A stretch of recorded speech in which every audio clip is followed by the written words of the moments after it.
Part 61. Mysterious Journey. Author, Gunkai. Chapter 604. U. Zixi felt a suffocation in her heart that kept trying to come out. She tried hard to restrain herself, but she still couldn't help but her chest kept rising and falling violently.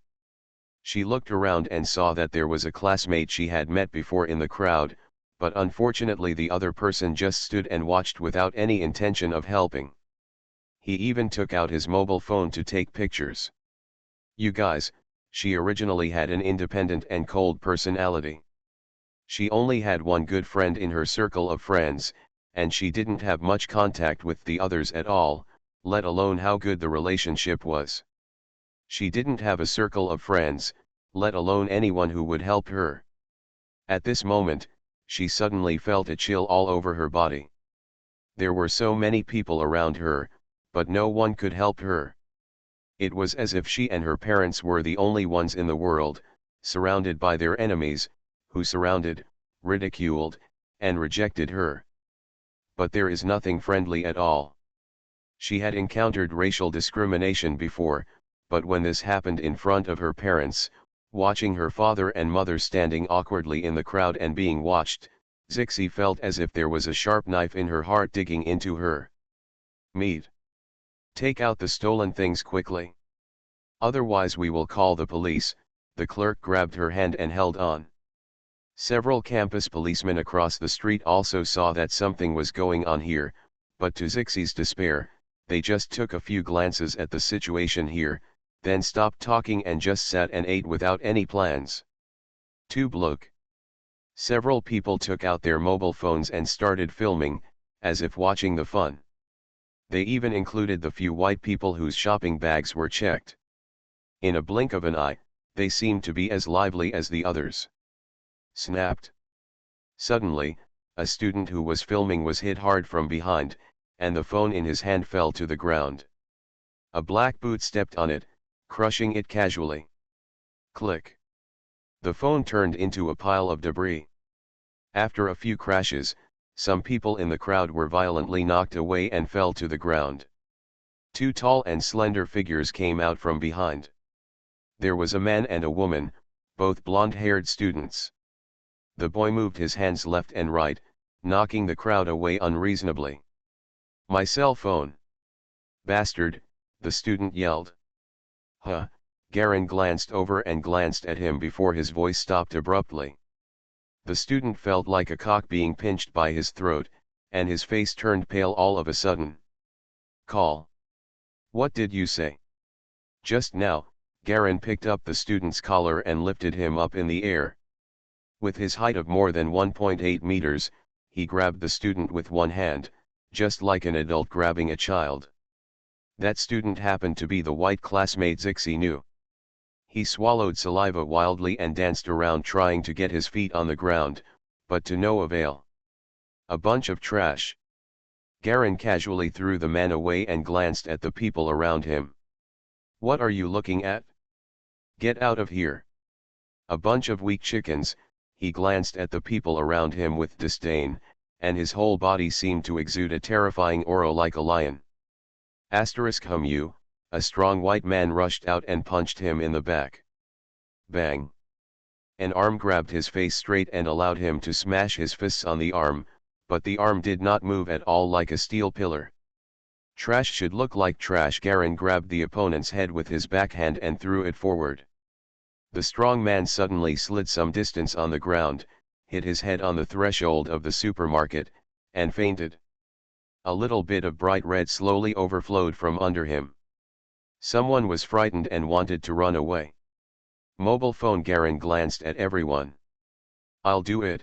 Taylor, who was excited by Galen's violent methods, rushed over and walked around quickly, grabbed all the mobile phones watching the filming, threw them to the ground, and kicked them hard. There was a crunching sound, mixed with the sound of shattering glass, and all 5 or 6 mobile phones were turned into pieces. Taylor squatted down and carefully checked whether the memory card in it was still intact. When he found that it was fine, he continued without hesitation. Add a few more kicks. Some of the people around were yelling and cursing, but she caught them all and kicked them, and all the onlookers ran away in a few seconds. Several campus police officers across from her seemed to know her, and they all pretended not to notice. President of the society Zixi looked at Galen with hazy eyes, looking like she was about to cry. Her father came over and hugged her gently, helpless. "You are still too weak." Garen glanced at her lightly, turned and left. "Work hard to become stronger." Looking at Galen's back, Zixi's tears finally flowed down, and she nodded fiercely in that direction. Taylor whistled and glanced at Zici with pity. Poor little bun. He turned around and hurriedly followed Garen, heading directly towards the restaurant opposite where the campus police was located. Little steamed buns, Zixi didn't know what she meant. I could only watch in confusion as the two walked into the small restaurant opposite. "What are you doing?" "Attacking the police." "Stop him." "Ask for support." "Ugh, vomit." From the restaurant opposite, there was a sudden sound of smashing tableware, as well as human screams and painful wails. Soon, Garen and Taylor came out with calm expressions. Taylor's face was full of excitement, and he kept moving his somewhat red fists.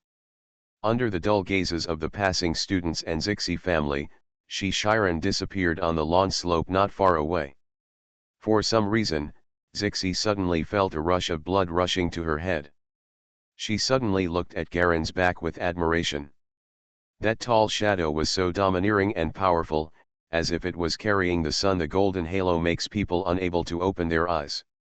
"It feels so good to get into trouble." Taylor laughed and followed Galen, his face full of excitement. When she first saw this man, she felt that he was not an ordinary person. And it turns out, she was right.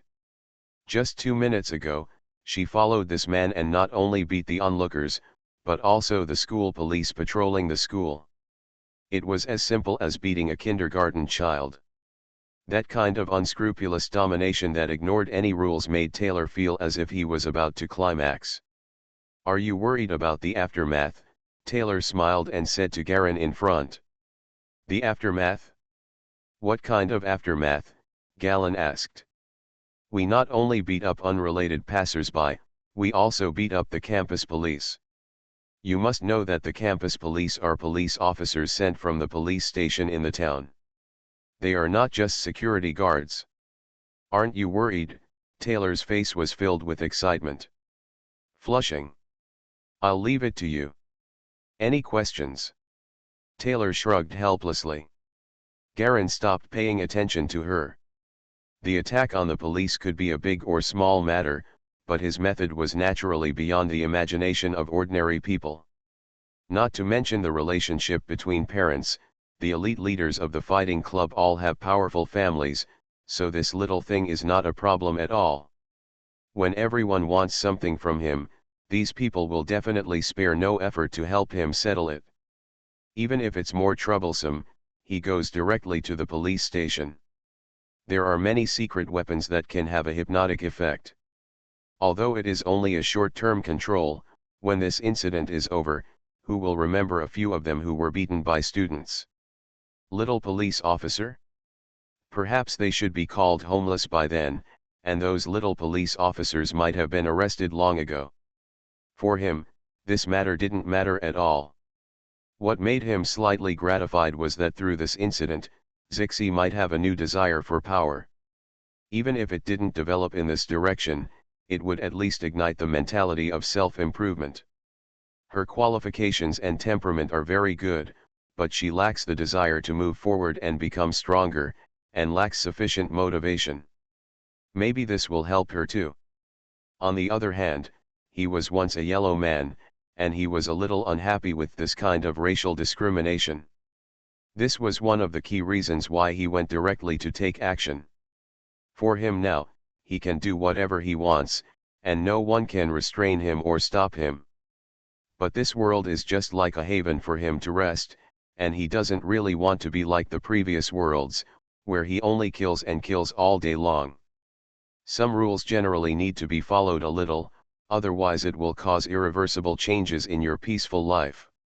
What are we going to do now? Taylor has now made up his mind to have sex with Galen. It's so fun, and it's much more exciting than some sex party or crazy party. Go to the fixed place of the fighting club. Today is the appointed time, Garen replied casually. Appointed time? I'll go too. Taylor didn't flinch. She now wants Garen to join the free fighting club more and more. The two of them walked around the school along the lawn. Taylor was almost dizzy, but found that Galen didn't even look at the road signs, he just seemed to be wandering around casually. After quickly taking out their mobile phones and asking someone to help them sort out what had just happened, they soon walked to the grass beside a small river. There are people from the fighting club guarding this lawn. These people are not students at first glance. They are all tall and rough. They are obviously bodyguards hired by several elite team leaders alone. This grassland is surrounded by somewhat desolate hillsides and is located in a deep depression, like a small valley. There were already several people standing on the grass, all dressed in neat black fighting club uniforms. Dressed in black, with a black belt tied around his waist, he was neatly groomed. Quentin, Jamie, Dam, Hassaman, and the girl with short brown red hair, Lalun. All 5 vice presidents are here. Galen led Taylor through the area guarded by bodyguards. The bodyguard glanced at Taylor, perhaps because Galen was carrying her, so he did not come to stop her. The two slowly walked down the slope and stood on the lawn where a few people were. The first formal training begins today, Garen said calmly, looking at the 5 vice presidents in front of him. Are you all ready? The 5 people exchanged glances without saying a word, but just nodded fiercely at Garen. The 5 of them are already true fanatics of biphasic water bird boxing. After experiencing the intense pleasure, it seems that everything in their original life has lost its color and interest. Only continuous practice is the only thing in life. Melody. The feeling of feeling yourself getting stronger in pleasure is simply an addiction that is countless times stronger than drugs. President, are you bringing this guy Taylor here? Quentin asked aloud. He just wants to observe our daily training. Garen showed a faint smile. During this period, in order for the 5 of them to keep up with the progress of Zixi and Sidon, Garen used a special technique to allow them to catch up with the progress of the 2 geniuses under certain conditions. Under this special training, even Dam, who had always hated him, completely lost any thoughts of revenge at this time, and instead became an unparalleled fear of him. Of course, this was also expected by Garen. Special training, sure enough, Taylor was immediately interested. Can I participate? Unfortunately, your physical fitness does not meet the minimum requirements. Garen shook his head slightly. Mysterious Journey.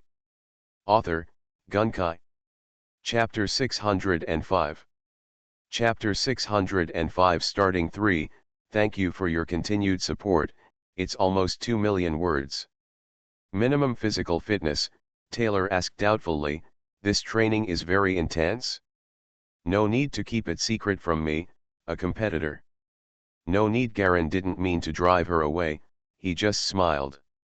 This guy has a crazy and unscrupulous temperament in his bones. As long as he is provoked a little, he might be able to produce unexpected results. It is also the level of the princess party behind the background. After controlling it, it may also have some effect. After scanning around the other 5 people on the lawn, the 5 people's faces turned pale at this time. Each of them became nervous, and their bodies showed a tense and vigilant state. Ready? Bring it on. Jamie gritted his teeth and arched his body in a fighting posture. Call. A breeze blew. Garen gently raised his right hand and opened his palm, as if he wanted to catch the passing wind. Start. I don't know who shouted loudly. 5 figures on the lawn swooped over and rushed towards Garen. 6 figures instantly blended into a ball. Bang. Garen's elbow hit Jamie hard on the lower abdomen, and with a strong blow, he flew 2 meters away. He turned around, grabbed with both hands, accurately grabbed the legs of Quinton and Lalan, and folded them down. Click. Both legs made a slight crunching sound at the same time, obviously the bones were cracked. The two screamed and stumbled backwards, almost falling. Snapped. A fist hit Garen's vest hard, but it was like hitting a wooden board, only denting slightly. His fist was immediately grabbed by a hand and pulled forward. Hasseman's whole body was pulled closer to Garen, and he felt a pain in his chest for an instant. A knee strike. Hasseman flew far away and fell hard on the grass. He could feel his chest cracking, and his muscles felt like tearing pain. The last one, Dam, kicked hard towards Galen's lower abdomen, taking advantage of the moment when Galen threw Hasseman away. But unfortunately, the last thing he saw was Garen turning around and making a sweeping sweep, and his long legs turned into black whips and struck hard. Bang! His waist was hit directly by a whip kick, and his whole body flew out as if it was almost broken. It crashed into the river next to it with a crash, causing a large splash of water. Garen walked over in a few steps, grabbed him out of the river, and punched him hard in the lower abdomen. Boom! Vomit. Dam's whole body arched up and he vomited in pain. After Garen let him go, he knelt down on the bank of the river and couldn't get up for a while. Even his pupils were dilated in pain. Ouch! Garen was about to mention Dam's beating again, when suddenly there was a loud shout from behind, and Jamie flew up and kicked. There was a muffled sound, and the kick hit Garen's knee and leg. This is the most difficult angle to exert force. Normal people will involuntarily bend their legs when hit in this area. But unfortunately, Garen didn't react at all, as if the kick wasn't on him at all. The corner of his mouth cracked, and he turned around and struck hard with his right arm like a stick. After Jamie hit the kick, he reacted very quickly with both arms blocking his chest, and his whole body assumed a completely defensive posture. As soon as he got into position, he felt as if his arms had been hit by a train, and his bones made painful snapping and breaking sounds.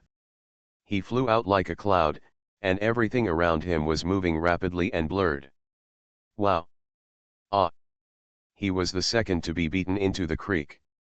At this time, on the grass, Galen was already being held by the necks of two girls, Quinton and Lalan, one on each side. The forearms intertwined and tied his neck tightly like a lock. The two girls' faces turned red, obviously they had exhausted all their strength. Bang! There was blood flowing from the corner of Hasseman's mouth, and he hugged Garen's right leg tightly. At the same time, Dam also tightly hugged Garen's left leg.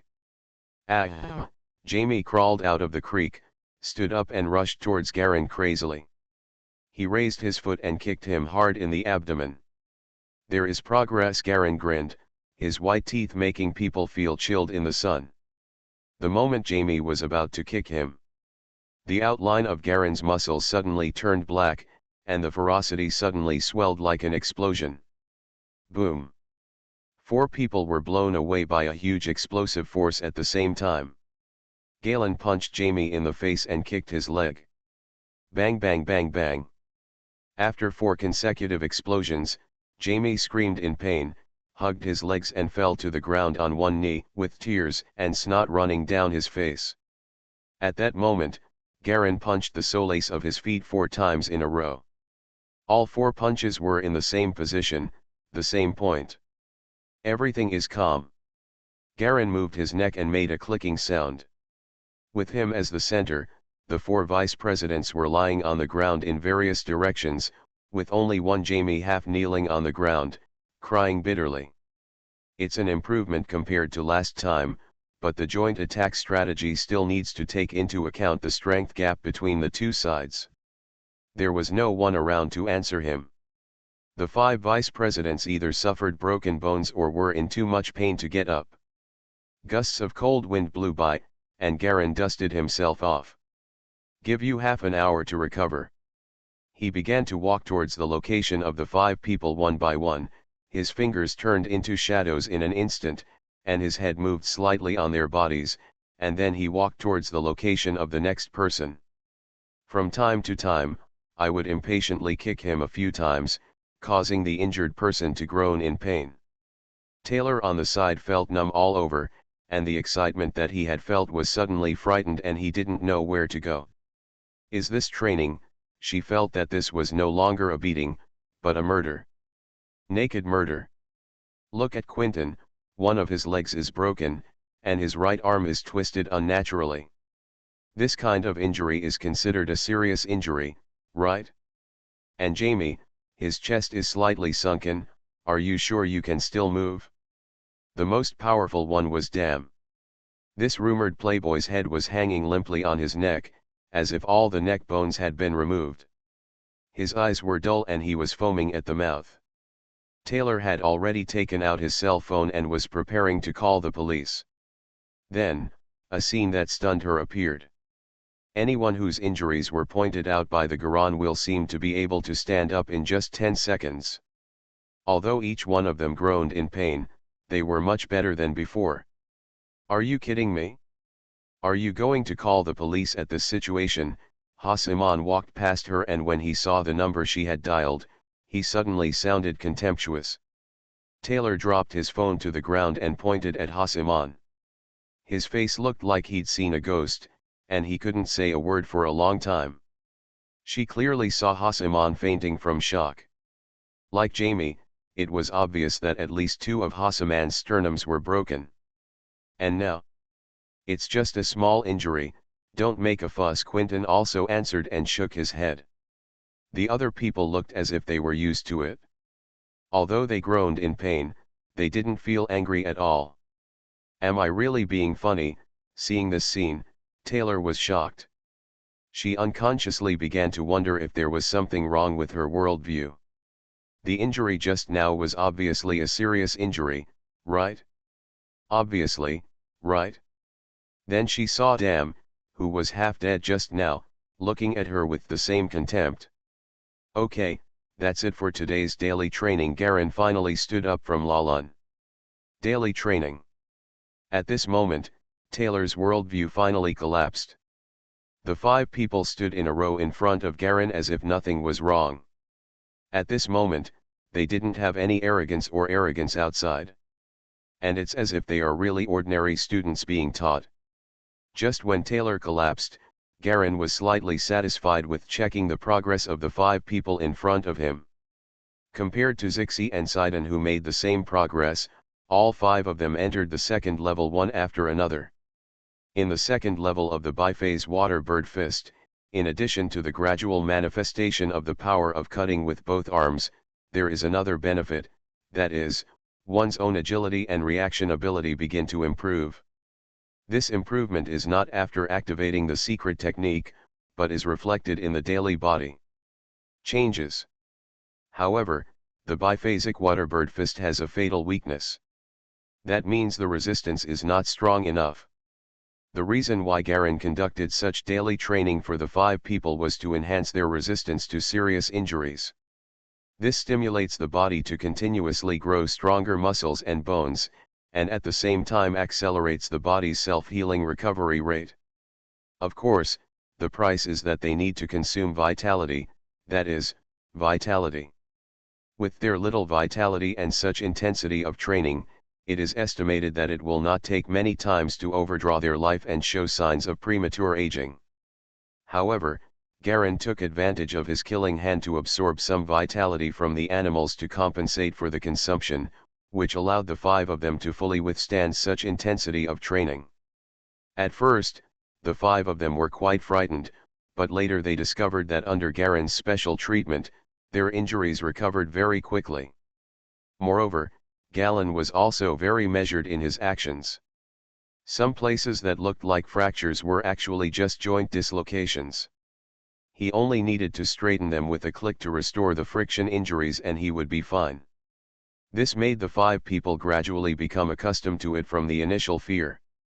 Originally, normal people would not have such a masochistic tendency. It would be fine if they were beaten once, and there would never be a second time. but what they did not expect was that after being beaten once, the progress they made in practicing the secret skill biphasic water bird fist and the pleasure actually goes one step further. And perhaps because of the painful feeling as a contrasting stimulus, the pleasure of practicing secret skills is actually much stronger than before. This is the key reason that makes the 5 people miserable and happy. Pain and happiness, this is their true portrayal. After resting for more than half an hour, the 5 people stood up one by one. Apart from being a little messy, there was not much difference from the beginning. This kind of training has been carried out many times during this period. As Galen said, it is indeed just one of the daily trainings. This is the first formal training, and even they don't know what other training methods are, so they have some expectations and some fears. Garen's figure stood in front of them. Although he was not much taller than them, he seemed to have a powerful oppressive force like a mountain. The following training needs to be kept confidential. Galen turned back to look at Taylor. Taylor pointed at himself, looking confused. It means you can leave, Lalan said casually impatiently. Otherwise you can join us in training. You can also join our fighting club. Taylor swallowed, picked up the phone, took a deep breath, turned around and left as calmly as possible. But unconsciously, her legs walked faster and faster involuntarily. There was faint laughter from behind. It seemed to be Lalan or Quinton. These 2 people had never been against her, but Taylor no longer wanted to argue with them at this time. She just wanted to go back and look for information. See if there is something wrong with your worldview. Until Taylor's figure was almost gone, Galen turned back and looked at the 5 people in front of him. It seems that you have basically adapted to the intensity just now. What we are going to do next is a set of special training. I want to ask a question. Hosman put on the glasses he had just taken off. You are listening to Novels at Bless Up channel. Wish you happiness and luck. Please subscribe to receive new novels. How do you feel about this novel? Please like and leave a comment. Mysterious Journey. Author, Gunkai. Chapter 606. Bang. Garen slapped Jamie on the shoulder, sending him flying and rolling out, and he fell heavily on the grass not far away. Too weak. He shook his head and glanced at the 5 people lying on the ground in front of him. Is this a week's progress? The disappointment on his face was palpable. Horrible. Quinton tried hard to support himself to stand up, but his legs kept shaking as if they were cramping.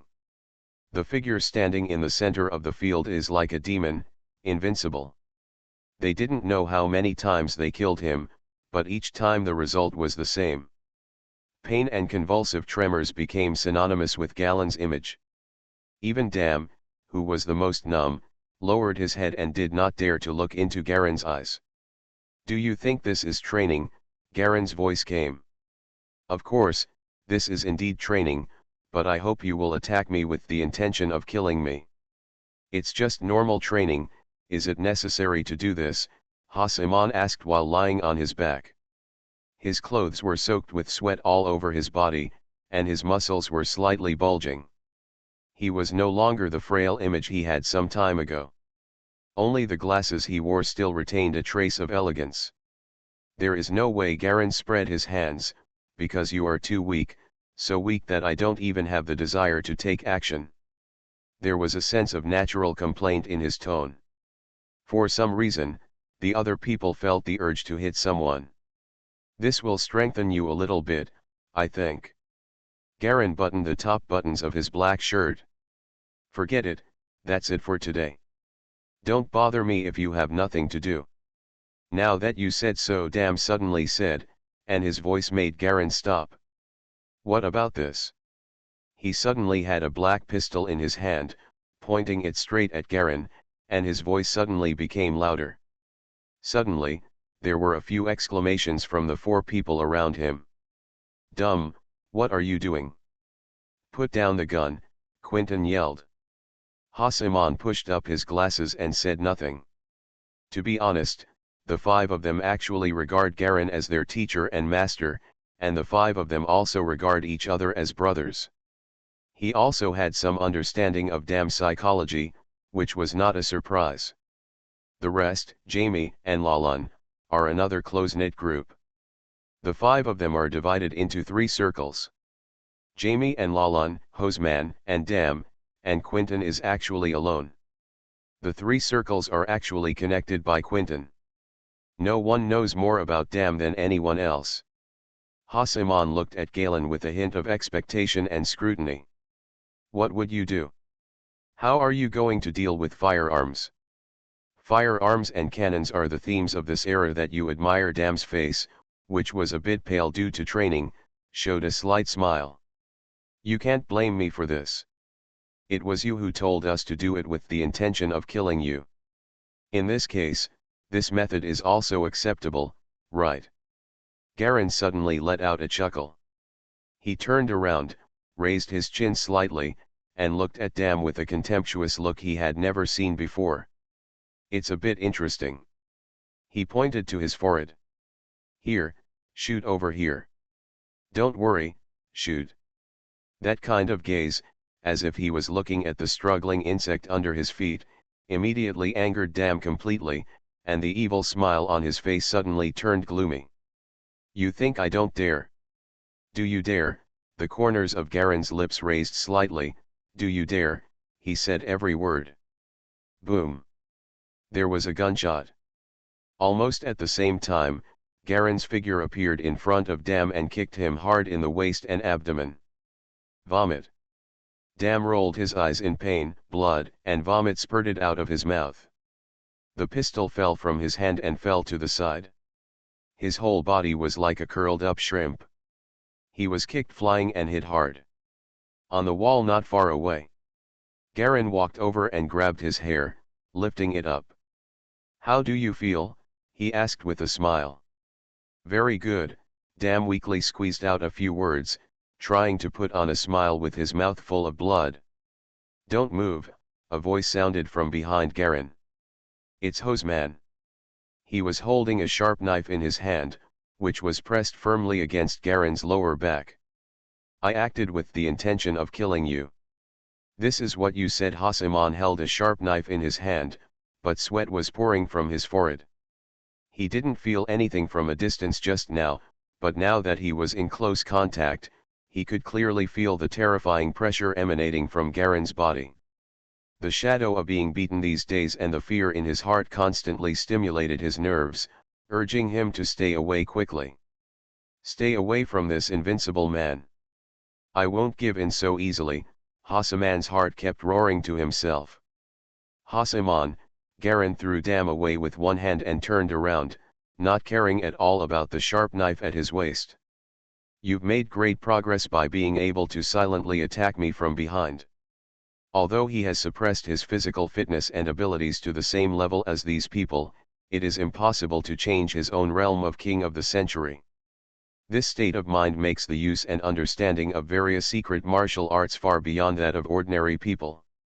Under such circumstances, Hoseman's ability to conceal himself and come behind him can be considered a huge improvement. Stab it. Garen moved his left hand up and pressed it on his chest. Stab it here. A smile appeared on his face. Do you dare? The same words were said to Dam just now, and now they were said to Haseman. Call. An invisible breeze blew from a distance and swept across the grass, making the cold sweat all over Haseman's body become even colder. I'll stand here. Garen stared at him calmly. Just stab him down. The weak have no right to hesitate. The sharp knife was trembling. The sweat on Hoseman's body was almost completely soaked through his clothes. He lowered his head and did not dare to look into Garen's eyes. He could feel his hands shaking and feeling afraid. Ah! In an instant, the sharp knife stabbed forward fiercely. Haseman roared crazily, the veins on his face bulged, and he almost used all his strength to stab them out. Boom! There was dead silence on the grass. The 5 people stared at Garen's right hand with dull expressions. No one believed that this could be true. The sharp knife was actually broken. At the moment when Haseman thrust forward with all his strength, Garen stretched out his fingers, lightly touched the sharp knife with his gloved right hand, and the blade broke instantly. Everything happens in an instant. Bang! Haseman was instantly slapped on his right arm. His whole body rolled like an acrobat, soared into the air, and landed just next to Dam not far away. Both of them were covered in scars. This time it was not the injuries that left their hands like before, but real internal injuries. There was no holding back, and the power of Garen's attack was not just the strength of his training. So the two of them were really seriously injured. His whole body was broken, with traces of fractures and bruises everywhere, and there were bursts of cramping pain in his internal organs. Both of them bit their lower lips involuntarily to prevent them from crying out in pain. Galen grinned and glanced at the other three people, Quentin, Jamie, and Lalan. None of the three could react to such a rapid change of pace. At this time, he was still looking at Garen blankly. That's it for today. But at least I'm a little enlightened. Not bad. He dropped a word and strode away from the grass. This is the backside of an abandoned old garden. The originally neat grass has been turned into a mess. The walls on the side are full of potholes and cement blocks are still falling. After Garen left, several people didn't move for a long time. A group of medical staff rushed in very skillfully and began to familiarly check everyone's body, collect data, provide recovery energy drinks, and treat injuries. The injuries are serious. After a doctor examined the bodies of Haseman and Dam, his brows suddenly furrowed into a frown. Internal bleeding, multiple comminuted fractures, abnormally high blood pressure, and too fast heartbeat. Inject antihypertensive sedatives immediately. There are preparations here. Send to the general hospital immediately. Quick, quick, quick. A group of people hurriedly pushed the two people away quickly. The president didn't hold back this time. Quentin sat down on the grass and let out a deep breath.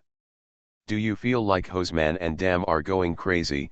Jamie sat next to her with a wry smile on his face. Especially Haseman, his changes make me more and more wary. He is becoming more and more like the president, but also a little different. I don't know if I feel wrong.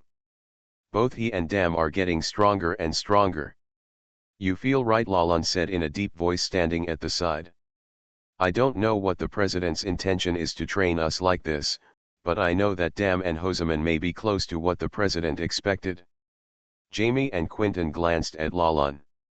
This red-haired girl had begun to grow her hair at this time. She didn't know when she had a sharp and decisive heroic spirit. Especially between her eyebrows, there was an aggression that people couldn't face. The feeling of piercing eyes, a temperament similar to the feminine part of President Garen, began to gradually show up in her body. Dam and Haseman, two companions they were familiar with before, as well as Lalan, are now gradually becoming strangers, and that unknown mysterious and dangerous aura is revealed in them day by day. Everything makes Quentin and Jamie feel more and more strange. Not just this world, but also the familiar companions. Quick, quick, quick. Send an ambulance. The patient's heart rate can't be suppressed at all. Change to Mat Endo. Pure concentration injection. No, no. It's useless. Change to Valium. No, the needle can't go in. The nurse was about to cry. At this time, Haseman opened his eyes suddenly, and his eyes seemed to light up with a white light in the dark night. Snapped. He took off the oxygen mask from his mouth and sat up directly. Under the stunned gazes of a circle of doctors and nurses around him, his eyes held a hint of joy, a hint of satisfaction, and a hint of rage hidden deep within. This is what it feels like to transcend the fear of death, he murmured in a low voice, and the strong muscles in his body began to tremble and twist spontaneously like running water, swelling and turning black. Mysterious Journey. Author, Gunkai. Chapter 607. This feeling is so wonderful. He closed his eyes, as if his whole body was intoxicated in that unpredictable realm. Call. A whirlwind centered on him, blowing violently in all directions, causing the doctors and nurses in the large ambulance to stagger and unable to stand. Almost at the same time, inside the ambulance transporting Dam, a strong figure slowly and silently stood up and sat on the ambulance bed. He casually tore off the infusion needle and threw it away. This feeling is unprecedentedly powerful. Dam's eyes flashed with indescribable emotion. His muscles were all tangled, but there was a hint of charm in his eyes. Raising his hand, he unconsciously recalled the image of white jade in his memory. Third floor, ha ha ha. This is the third floor. It's so amazing. Park the car. The doctors and nurses around were so frightened that they trembled, as if they were weak creatures under the claws of a ferocious beast. Garen sensed the two auras rising slowly in the distance, and a trace of surprise appeared on his face involuntarily. Interesting, so interesting. He had no idea that Hoseman and Dam would completely overcome their fear of death during this training and enter the third level of Huanswen White Jade, which is the level of transformation. The biphase water bird fist is just a secret skill transformed from an ordinary martial art, but with a little bit of his own soul seed aura and courage added to it. What he didn't expect the most was that Hoseman and Dam, while entering the third level, actually elicited his aura and soul seed breath hidden in their bodies, and formed their own bodies based on this. Something similar to courage. This kind of thing is lower than the spirit, invisible and qualityless, like a pure spiritual force field, but it can easily cause changes in the airflow. Sure enough, everything cannot always be controlled by oneself. Galen stood on the sloped grass outside the abandoned garden, looking far away in the direction of the two ambulances leaving. That was the breath of Hoseman and Dam. The place of ascension. He could feel the difference in their breaths. Hoseman is like a ferocious lion, with a hint of madness hidden under the surface calmness, and may tear disobedient opponents into pieces at any time. There is a hint of dominance. Damu, on the other hand, is much more feminine. His breath is like a poisonous snake in the undercurrent of the water, and also like a silent sting that can paralyze and poison the enemy without even realizing it. What interests Garen the most is that the auras of the two people seem to have a natural attraction. They are blending and conflicting with each other, and they are both antagonistic and compatible. This was a brand new breath that the two of them realized spontaneously from the two breaths separated by Garen. This new thing obviously has the possibility of complete reintegration. Two seeds of change can be produced independently, but they can merge with each other. I really hope that when they merge into one, I wonder what kind of changes will happen. Garen looked at the direction of the two auras with a smile. With his introduction and blessing, the two of them showed signs of reaching the level of fighters. This was no longer a progress he could predict. It's a pity that such a powerful force doesn't have enough foundation, Garen sighed. If the two of them had enough time and energy to persevere in practicing the orthodox route of Shuadioquan, they might achieve extremely high levels. But unfortunately, they did not have this opportunity. With Galleon's power as their foundation, they were destined to be extremely tragic from the beginning. Let me see if you can escape this fate. Garen took one last look in the direction of their breath, turned and walked down the lawn. The two primers have independently absorbed their vitality and developed into unique seeds with opposite attributes. But for some reason, the seeds of Hoseman and Dam seem to be strangely conflicting. They both feel that as long as they absorb with the opponent's seeds, one can truly break through to an unimaginable level. This is natural seed attraction, intuition. Maybe they don't know it, but Garen knows very well that as their skills deepen, this attraction will continue to strengthen. Once the two of them can absorb each other's seeds, they will be able to reach a perfect level that is close to invincibility. Even Garen didn't know what that level was like and how powerful it would be. He is just a sower, and the seeds he plants will grow into different fruits under different sudden conditions, which he cannot predict. Because this was also his first experiment. He just wanted to see what heights these two heroes, the elite among the elite, could reach in the end. What kind of fruit will it bring him? Now that the seeds have sprouted, there is no need for him to cultivate them anymore. South Africa. On a barren loess plain. There are sparse yellowish withered grasses in tufts here and there, and a few zebras are walking slowly on the plains. On the yellow earth, at the edge of a tuft of grass, the evening sun shines down and falls on a man covered in filth. He was lying on his back on the ground, one of his legs was stained with blood. Not far away there was the faint whining sound of a wild dog, like the cry of a child. The man took a deep breath and let it out. He turned his face sideways and glanced at another human body in the grass in the distance. "Burn, are you okay?" He licked his chapped lips, but his saliva was almost dry and he couldn't wet his lips at all. "Not dead yet," a feeble voice came from a distance. "I can't fall asleep anymore. I have to get up and get out of here. I've heard enough." "That's right," the man supported his body with both hands and glanced around. "Get up. We have to get out of here as soon as possible." He saw the zebras starting to speed up and trot into the distance. "My leg is broken," Byrne answered loudly. "Call for help. Cohen. Use your satellite phone." The man touched the backpack on his back and cursed shit in a low voice. "The phone is gone and the backpack is gone." "Damn Lieber," Byrne cursed. The two men began to move closer to each other. The man, Cohen, could not move his leg and could only walk over with a limp. The other one was even worse, with 2 legs and 1 arm gone. "We have to find a way. Lieber must send people to search for us everywhere now." "This is my business, there is no need for you to get involved," Cohen whispered. He sat down hard and helped the man up to sit up. "I don't want to either, but there's nothing I can do about it since I've been involved. Let's think about how to solve the current trouble. The blood on our bodies will soon attract a pack of wild dogs. They are the most terrifying guys in Africa. They will eat us alive while we're awake. Packs of wild dogs usually start to eat like crazy while their prey is still awake.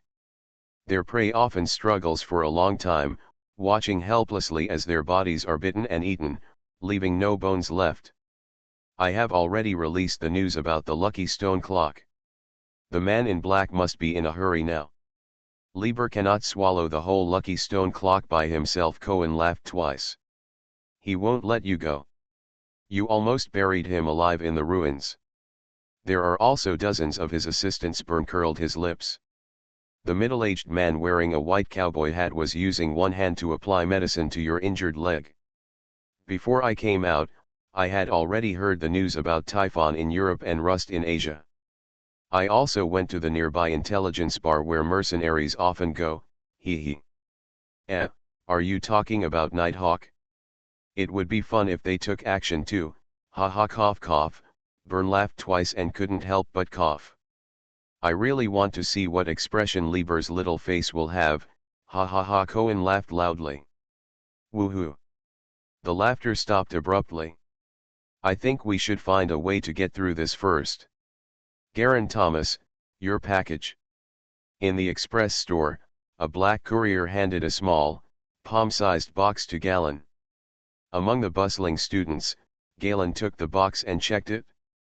The black man opposite him immediately clicked and took a picture. Then he turned and walked out of the crowd. After tearing open the express delivery form and tearing open the box a few times, Garen took out another black metal square box from inside. Opening it with a snap, there was a white, somewhat scratched fragment lying quietly among the black foam inside. The fragment looked to be old, triangular in shape, and only half the size of a palm. Garen took it out and walked to a bench on the lawn next to it to sit down. "Lift the pieces up and look closely. It looks like shards of some kind of porcelain." There was a folded square note underneath the box, which he took out and opened. "Captain, it's a pity that we can only photograph such large fragments. There are a lot of competing cultural relic groups. Please check first to see if it suits your needs. It's the handwriting of a bald man." Garen smiled and continued to pick up the fragments and observe. He knew that this was the lucky stone clock fragment that the bald man found. Close your eyes carefully and feel it. There seems to be a faint inexplicable aura in the fragments. It seems to have some effect.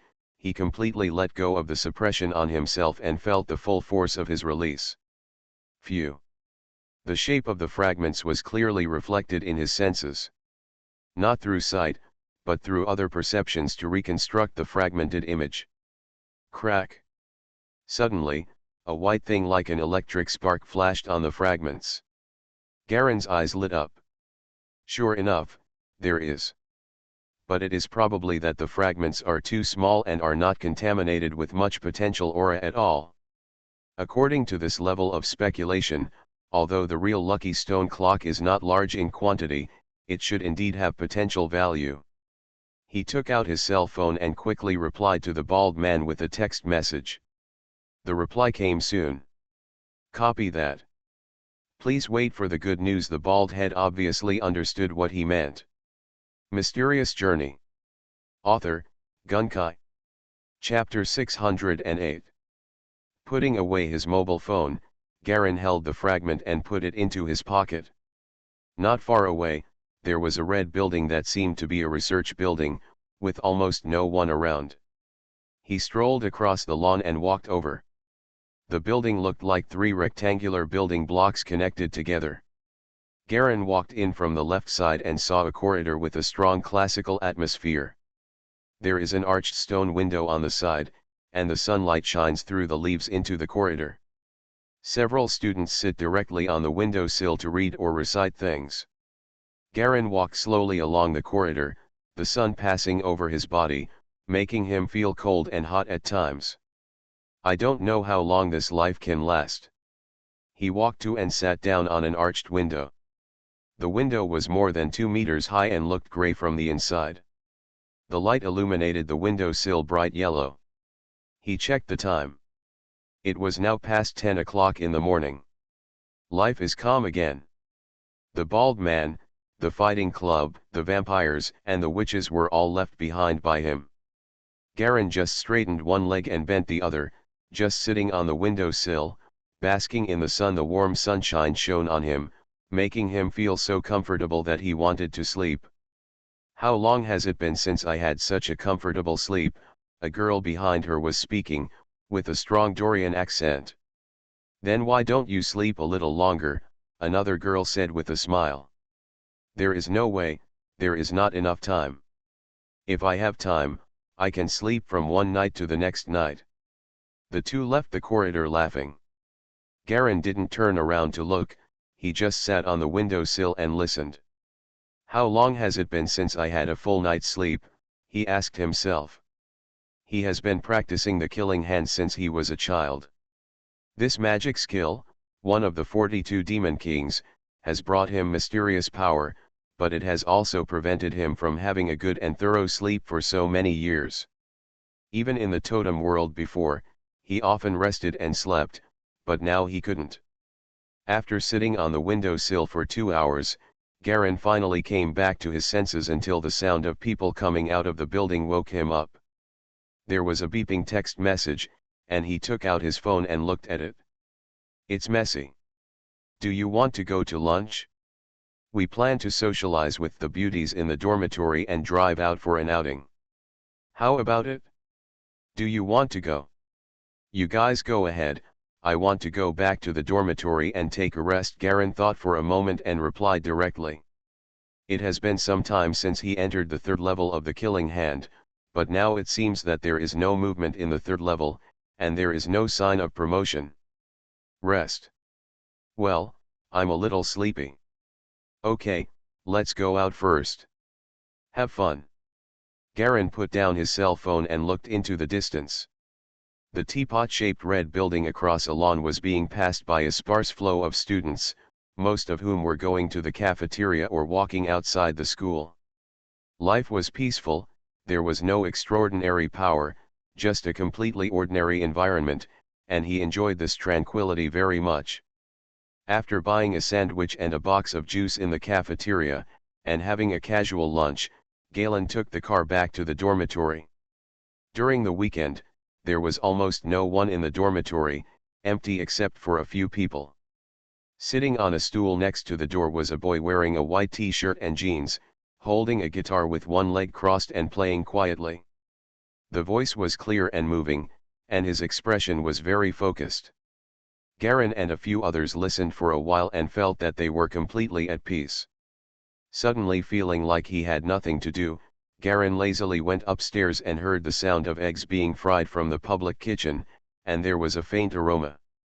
He took out the key and opened the door, walked in, and found that no one was in the dormitory. He closed the door, went to his bedroom to find the violin case, and carried it to the balcony. He took out the brown-red violin from the case, gently put rosin on the tail of the bow, adjusted it tightly, and then held the body of the violin on his shoulders. Zi. A crisp short piano sound. He began to focus on tuning the strings one by one, and then tightened the strings one by one. The strings of the violin need to be loosened when the violin is not played, and retightened when the violin needs to be played. What are you playing? He recalled the music he knew. Suddenly he became interested and made a light stroke. Suddenly, a song sliding in the rain gently flowed out of the piano body. The sound is long and clear, without any blur or drag, as if a clear spring in the mountains is slowly flowing out, continuously and without pause. Dang!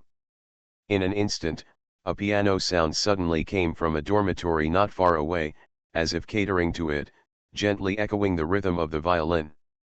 Garen's eyes were slightly closed, and the piano on his shoulder seemed to be groaning, the bow was sliding, and a trace of unconscious power was naturally released. His piano sound gradually became a little weird, and the piano over there seemed to be a little affected. The sound unconsciously lost its spirituality, and became played purely to accompany him. Garen suddenly woke up, and his bowing suddenly stopped. He raised his bow and looked at the reflection from the sun. This is a magical sound. Death Sonata. Clang, clang, clang. The sound of the piano not far away paused sharply and suddenly became completely silent. Soon there were bursts of exclamations, and then the sound of the school doctor's ambulance came closer and closer. Garen walked to the window and looked at the white ambulance below carrying a young girl with long hair shawl. The light shines on his face, reflecting the variable range of light and dark. It is because of this that he plays the piano less and less. These hands seem to have some kind of terrifying magic power, and the sound they make will bring those who are immersed in it into the abyss of pain. Garen lifted the violin and placed it in front of his eyes. In an instant, he seemed to see a blood-red eye in the middle of the body. It was a vertical eye, white and bloodshot. Those are his eyes. Has this violin been infected by me too? Garen stroked the violin helplessly. This piano is a precious gift given to him by his mother in this world. It is worth a lot of money.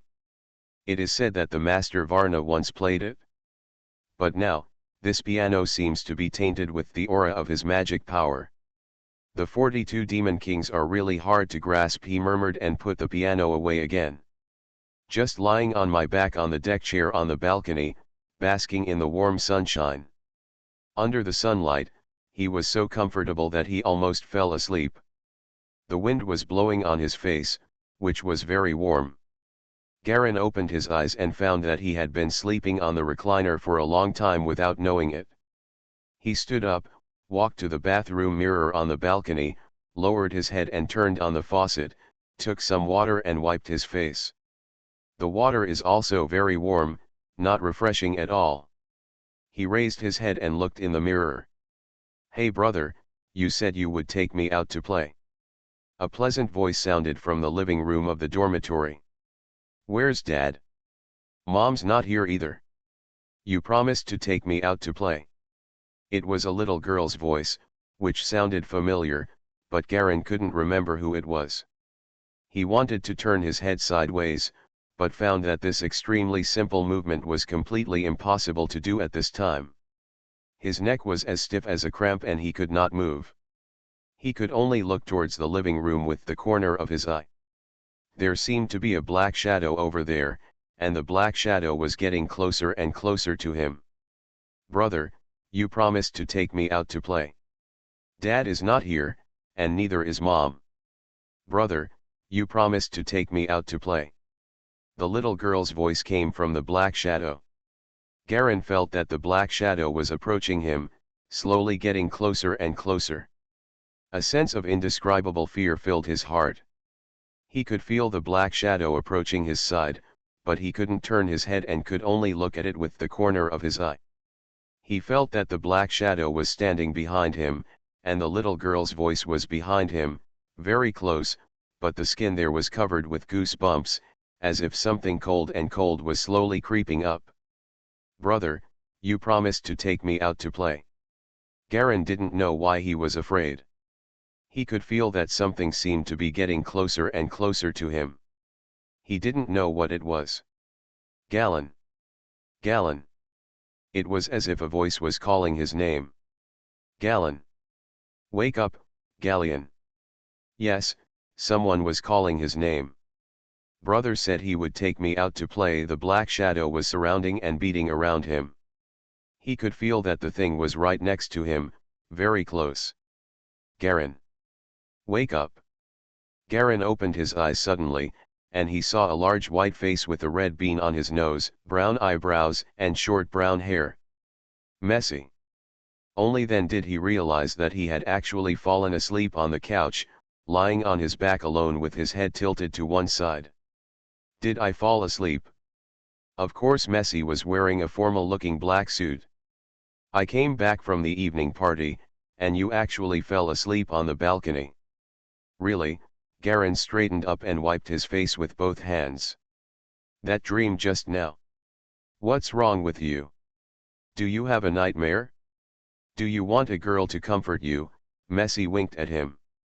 "Go away, I'm fine." Garen smiled and cursed, but his face felt a little numb, and he didn't know why. "Take care of yourself. To be honest, your face looks ugly," Messy said with a frown. Looking ugly? Garen was startled. He stood up, walked to the mirror, and looked at his own image in it. An almost bloodless face suddenly came into view. "You have a good rest and relax. I'm going to take a shower." Messy shook his head, feeling that something was wrong with Galleons today. But everyone has their own space and privacy, and it's not easy for him to ask too many questions. "I'm fine." Garen used the secret weapon and controlled the flow of chi and blood for a few rounds, and the color on his face suddenly returned to normal. Listen to Messy's footsteps walking away. He turned on the water and wiped his face. He suddenly felt more awake. The water was ice cold and flowed down. He found a towel and washed his face, then walked to the window and looked down. There were a few couples sitting sparsely on the lawn under the street lights. A white convertible sports car parked slowly in front of the dormitory building. A girl in white clothes was driving the car and waving to the boys who got out of the car. You are listening to Novels at Bless Up channel. Wish you happiness and luck. Please subscribe to receive new novels. How do you feel about this novel? Please like and leave a comment. Mysterious Journey. Author, Gunkai. Chapter 609. The dark clock tower in the distance looks like a giant pencil tip, with only a faint light shining down from it. In the sky, you can see the orange-yellow light spots of a plane moving slowly in the distance. Outside the open window, gusts of cool breeze blew in and hit my face. I immediately felt a refreshing sense of wakefulness, mixed with the faint fragrance of grass. There was also a vague smell of some kind of perfume wafting from somewhere nearby. There are insects chirping in the distance, birds coming from time to time, and singing voices coming from nowhere. They are neat and soft, as if they are singing something, and they are all the harmonies of children. Garen suddenly felt more awake. He carefully recalled the dream he had just had, but it seemed like he couldn't remember anything. He couldn't remember how long it had been since he had felt fear. How long had it been? 10 years? 20 years? Or 50 years? 60 years? That emotion seemed to arise naturally and he couldn't control it, just like the natural reaction of his body. Obviously he didn't encounter anything that could scare him. What a strange dream. He wiped his face with a wet towel and shook his head slightly. After taking a deep breath, Garen hung up the towel and returned to his bedroom with the piano. He glanced at the white laptop, but had no desire to turn it on. He didn't even turn on the light, just sitting on the bedside. After carefully checking his whole body and finding nothing unusual, Garen could only keep this dream in his mind. In the following time, I will attend class every day, practice the secret martial arts Killing Hand, observe Zixie's progress, and train the 5 vice presidents. The 5 vice presidents have changed a lot, especially those 2 people, Hoseman and Dam. Both of them have gradually begun to show the demeanor of top martial artists, one is domineering and the other is feminine. They have gradually formed their own dignity and concepts as martial artists. A few months later. Bang bang. After 4 consecutive arms fights, Hoseman and Dam collided together. The floor beneath their feet clicked twice, and fine spider web cracks suddenly filled the air. Garen, wearing a white gi with his hands behind his back, stood quietly watching the battle. Hoseman is more offensive than defensive, his arms are like battle axes, and every time he strikes, he brings out an extremely strong scream in the air. His figure is getting stronger day by day, his hair is cut into a simple short bob, and his face is extremely ferocious after taking off his glasses. He is like a ferocious lion. Every time he bites and kills, he carries a terrifying determination and momentum, as if he is unstoppable. Never give up until you kill the opponent completely.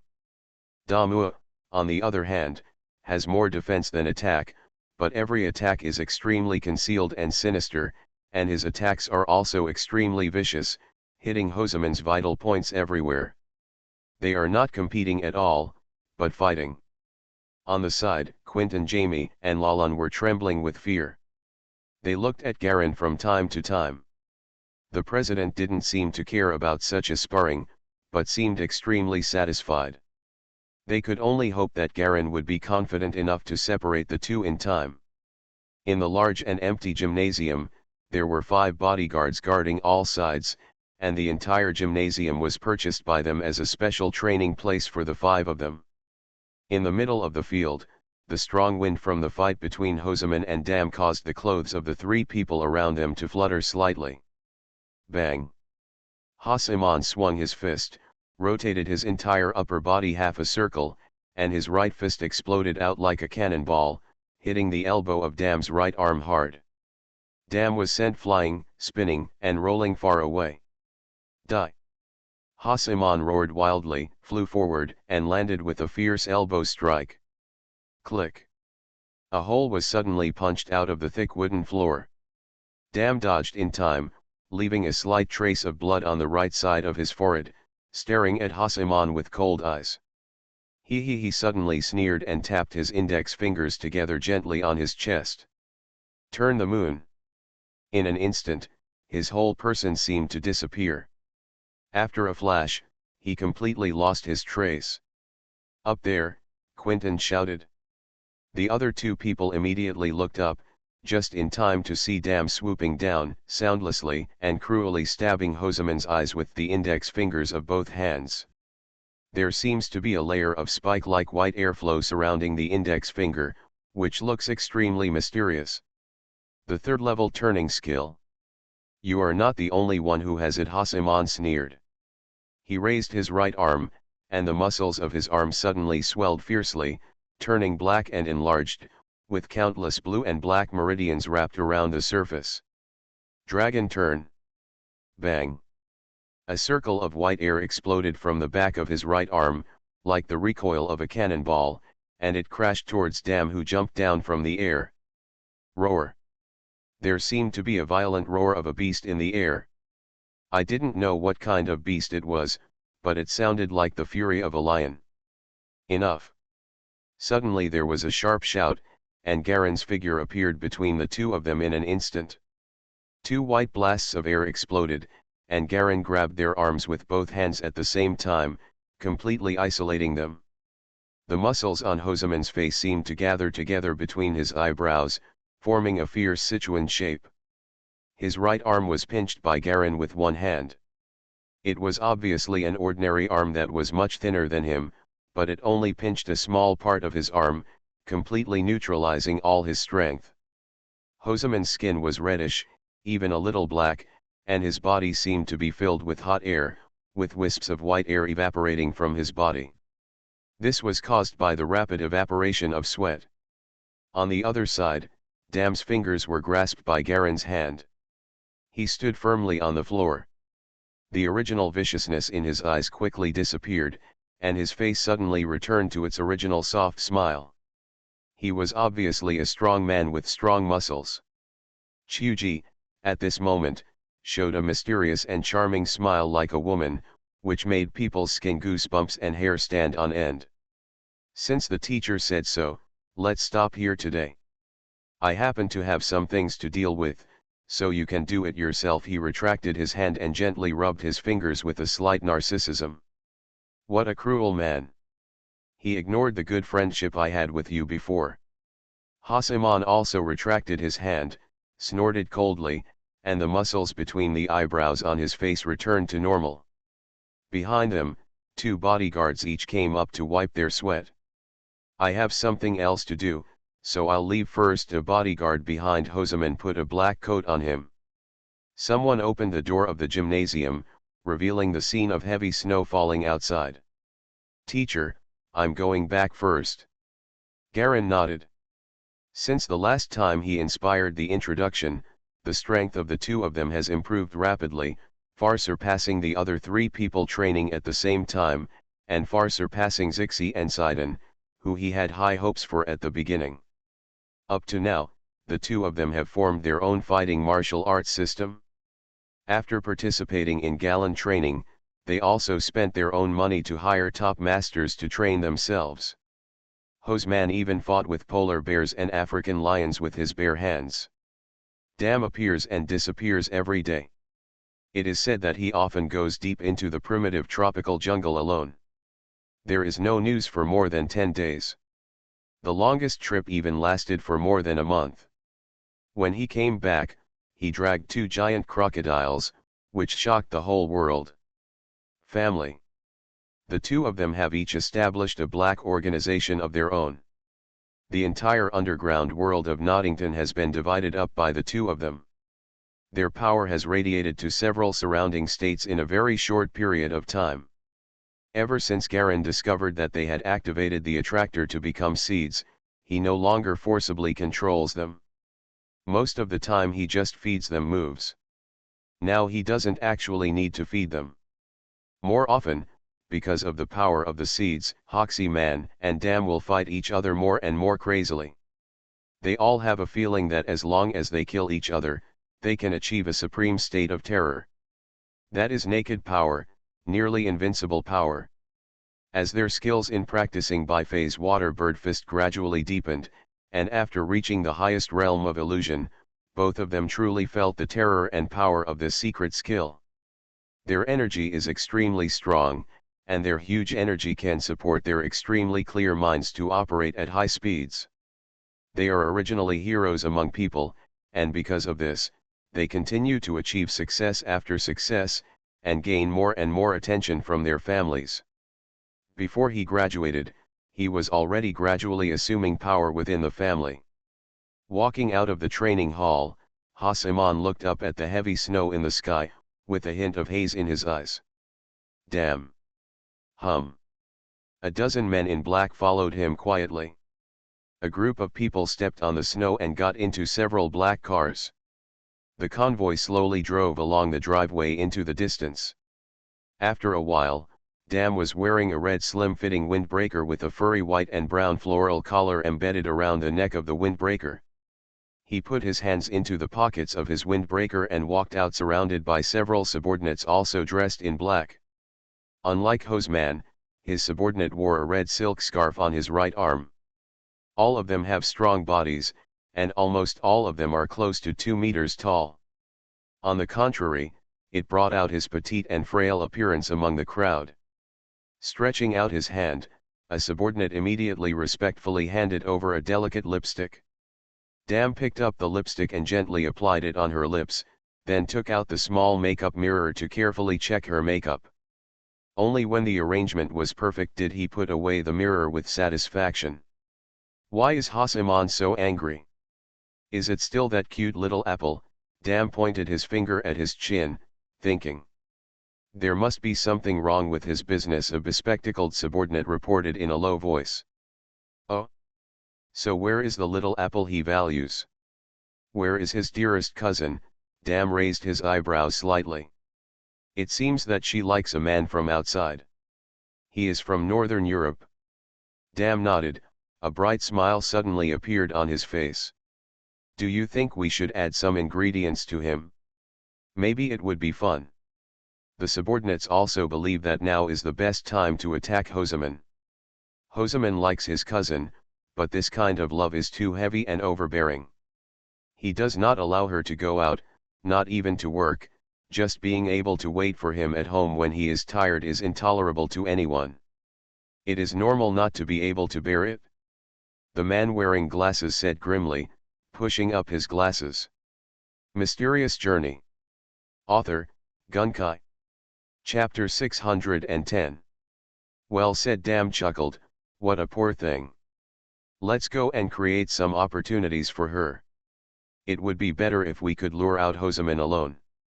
As expected of Marshal Dam. Your subordinates admire your strategy, the man with glasses said respectfully.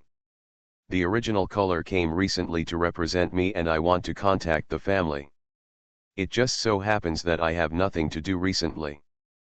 Please come with me. Dam nodded. Thank you, Marshal, the man with glasses suddenly beamed with joy, without any concealment. A group of people also got into a white motorcade, which was almost indistinguishable from the snow. The motorcade slowly drove onto the road and left in the distance. At the gate of the gymnasium, Galen clasped his hands behind his back and quietly looked at the leaving motorcade, with a smile involuntarily appearing on his face. Teacher Lalan walked up behind him, with a trace of worry on her face. During these years of teaching, they have noticed that under the appearance of Garen, he is far older than his peers. After sparing no effort to teach them, the 5 of them unconsciously changed their titles to honorifics, and uniformly called Garen teacher. Don't worry. Garen raised his hand to stop what she wanted to ask. This is their fate. I can't stop it, and they can't stop it themselves. Fate? We are just ordinary students, how could such a thing exist? Lalan looked at Garen's back and suddenly realized that he seemed to have never really understood this teacher he respected. Ordinary, Garen chuckled softly, do you really think they are ordinary? Lalan opened his mouth to argue, but he lowered his head dejectedly. She herself is still stuck in the 2nd level of White Realm, unable to break through the 3rd level, but those 2 people have reached the pinnacle of the biphasic water bird fist, the 4th level of illusion. This gap is like the distance between heaven and earth. They can easily kill the 3 of them with just one finger. Quentin and Jamie also failed to break through the 2nd level. Although their bodies have been strengthened to a certain extent due to practicing secret skills, they are far less exaggerated than Hosaman and Dam. Teacher Quentin stood up and looked at Garen attentively. What is your purpose? The 5 of them all have a copy of Garen's information. It is an extremely detailed and common information, but the strange thing is that compared with the him in front of them now, that information seems so unreal. Are there really people in this world who are born with knowledge? Purpose? Garen turned around and looked at the 3 of them one by one. You are all my disciples, but different soils will produce flowers of different colors and fruits with different flavors. This is not my purpose.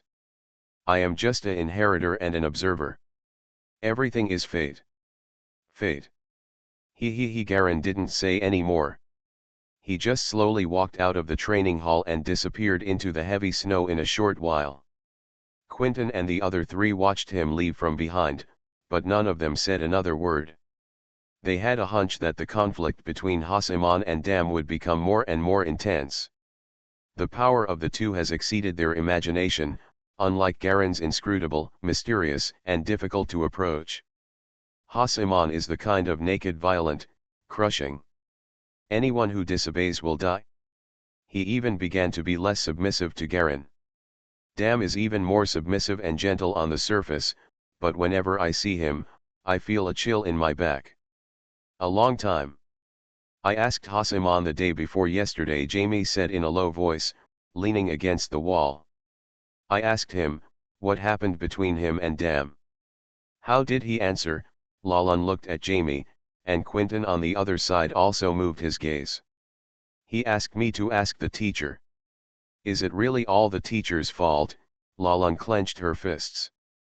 But Hoseman said that he has no regrets. It was the teacher who made them stronger and stronger, and even more likely to reach a higher level in the future. Jamie exhaled and turned into a white mist that was blown away by the wind. Yes. They are getting stronger and stronger, Quentin nodded, with a trace of unwillingness flashing in his eyes. They all practiced with Galen together. How come they can surpass them so much, but she is still weak and only stay put? When I was in contact with Hoseman, he said something that I didn't understand very much, Jamie continued. What words? He said that this world is far more complicated than you think. What does he know and what has he experienced? Who knows? Jamie's eyes were a little depressed. He has become very strange to me. The seeds have sprouted. Garen was gently watering the potted plants in his room. The white kettle spilled out thin strands of water, drenched on the fat green branches and leaves, and dripped down the branches and leaves. It is no longer important that Hasseman and Dam have an increasingly disrespectful attitude toward him. What is important is that the fight between them has reached a point where even the brightest side cannot suppress it. Those who obeyed Hoseman's rule prospered, and those who resisted perished. In the area under his rule, even government officials had to submit. He used the huge power of his family and his own tough methods to oppress and rule all the forces in his area. Dam, on the other hand, uses Nottington as the boundary, rules another corresponding area, and uses his family's power as a huge network. Like a giant snake in the shadows of the deep sea, stealthy and deadly. They have already felt that I planted the initial clue to this fight. Garen smiled, but so what? The fusion of the clues is not false, it is real and tangible. Power. They know it better than anyone. He felt that he might be able to fade out of the circle, and Hasseman and Dam no longer needed his manipulation. Diddy.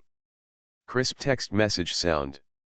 Garen glanced at the bright golden sunlight coming in from the side balcony, walked into the bedroom, and picked up the white mobile phone on the bedside. South Africa. Bang. An exquisite oriental blue and white porcelain vase was severely smashed, and the fragments flew everywhere and scattered all over the floor. Call. Call. Call. One eye of the bald man was wrapped with white gauze, and his face was extremely twisted and ferocious. Trash. A bunch of trash, he roared. In the ward, the doctors and nurses were so frightened at the door that they did not dare to enter. In the white ward, several men and women in black had indifferent or distorted expressions. The atmosphere in the whole room was gloomy, and everyone was faintly exuding a chill. That's a trap, whispered a young woman. Yeah. That's a trap, the bald head nodded. Bang. He kicked over the iron support in front of him. The man in black, Lieber, he growled, that humble, disgusting trash. He actually killed me and the most elite regiment of the African Eagle until there were only 4 people left. With 2 soft bangs, the doctors and nurses outside the ward were knocked unconscious and dragged away to prevent them from leaking information they should not know. There was silence in the ward. That bug I can crush to death with one hand. How dare he? How dare he? The bald head recalled the scenes not long ago, feeling uncontrollable anger in his heart. Boss, I think the most important thing right now is not this. Lieber has too many tricks. We were trapped in the ruins by him just because of our carelessness. As long as we are in a normal environment, it is not difficult to deal with him. A short-haired man with a beard, the man said in a low voice. No, the bald head took a deep breath. It is no longer a matter of revenge or not. It's too late. It's too late. The mission has failed. The Lucky Stone clock has been sold to the Vincent organization by Lieber. Our mission has failed. Already. He paused. I just sent a message to the boss. Hiss. In an instant, the expressions of everyone in the room changed. Everyone's face turned slightly pale, and they completely lost the calmness they had before. You're crazy. We didn't fail. No. We still have a chance. We can still get the Lucky Stone clock back, the young woman shouted hysterically. No, no, no, the bald man shook his head. This matter is beyond our scope. If we don't conceal such losses, the boss will kill me. Damn it, Beard punched the wall. When he thought of his boss's mysterious and terrifying punishment methods, he couldn't help but feel numb all over. Garen picked up the phone and just glanced at the text message, his eyes suddenly darkened. Failed. Nighthawk lost 4 people. He put down the phone, and a scarlet glow seemed to shine in his eyes.